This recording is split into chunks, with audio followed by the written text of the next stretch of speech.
नमस्कार, मी तेजल चौकेकर खोत. महाराष्ट्र लाईव्ह मध्ये तुम्हा सगळ्यांचं स्वागत. बुलेटिनच्या सुरुवातीला पाहूयात एक महत्त्वाची बातमी. स्वातंत्र्य दिनाच्या पूर्वसंध्येला दर्यापुरात रंगलाय स्मार्ट कनेक्ट कार्यक्रम सोहळा. खासदार अनिल बोंडेंचा झेंझेंसोबत थेट संवाद. प्रबोधन विद्यालयात कार्यक्रमाचं आयोजन करण्यात आलंय.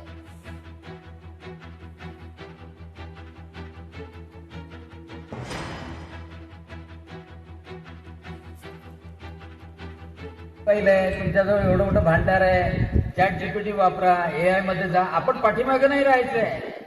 नुसतं ते इंस्टाग्रामच्या रील नाही करायचे. आपण आलं लक्षात? आपल्या जवळ हे ज्ञानाचं भांडार आहे ना, चॅट जीपीटी वगैरे आपल्याला माहित पाहिजे. म्हणजे संधी घेत नव्हतं. यांनी संधी घेतली, याला पेन मिळाला.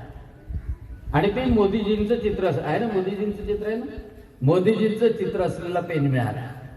म्हणून तुम्हाला सगळ्यांना सांगतो की कधीही पण कोणी विचारलं, पटकन संधी घ्या. जास्तीत जास्त काय वेळ चुकेलच ना. चुकलं तर काही कोणी फाशी देतं का? नाही देत. पाहूया पुढील महत्त्वाची बातमी. कोणगाव ग्रामपंचायत उपसरपंच निवडणुकीत गोंधळ झालेला आहे. मतदान प्रक्रियेवर आक्षेप घेतलाय आणि त्यामुळे पोलिसांचा कडेकोट बंदोबस्त तैनात करण्यात आलाय.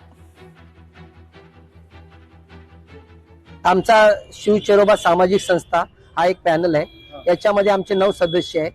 आमच्या 9 सदस्यांनी मत दिला. आम्हाला 9 मतं पडली होती, त्यांना 7 मतं पडली होती. पण तरी त्यांनी खोटं बोलून इथून निघून गेले. का तुम्हाला 7 पडल्यात, आम्हाला 9 पडल्यात. आणि आम्ही त्यांना छाननी करायला सांगितले. त्यांनी छाननी न करता ते डायरेक्ट निघून गेले. विरोध दर्शून त्यांनी गुपित इलेक्शन घेतलं आणि गुपित इलेक्शन झाल्यानंतर छाननी केलीच नाही आणि डायरेक्ट इलेक्शन जाहीर केलं. या ग्रामपंचायतीमध्ये गेले 3.5 वर्ष भारतीय जनता पार्टीचं परिवर्तन पॅनल आणि शिवचरोबा संघटना हे युतीमध्ये काम करत होते. आणि या आधीचे जेवढे काही उपसरपंच झाले ते या युतीमध्ये झाले. यावेळेला शिवचरोबाचा क्रमांक होता. आम्ही त्यांना सांगितलं की तुमचा क्रमांक आहे, तुम्ही कुठलाही उमेदवार उभा करा, आम्ही त्यांचं समर्थन करतो.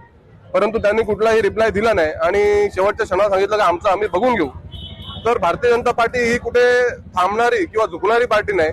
त्या अनुषंगाने आम्ही आज अनिकेत म्हात्रे हा भारतीय जनता पार्टीचा युवा तरुण याला उमेदवारी दिली आणि आज सरपंच असतील आणि सदस्य असतील यांच्या आशीर्वादाने त्याचा विजय झालेला आहे. तर बातमी आहे ठाण्यातून. ठाणे स्टेशन परिसरातील बंद मार्गिका खुली करण्यात आली.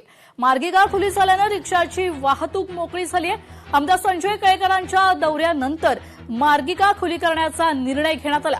त्यामुळे रिक्षांची वाहतूक मोठ्या प्रमाणात सुरळीत झाली. मुजोर रिक्षा चालकांवर कठोर कारवाईचे निर्देश देखील देण्यात आलेत.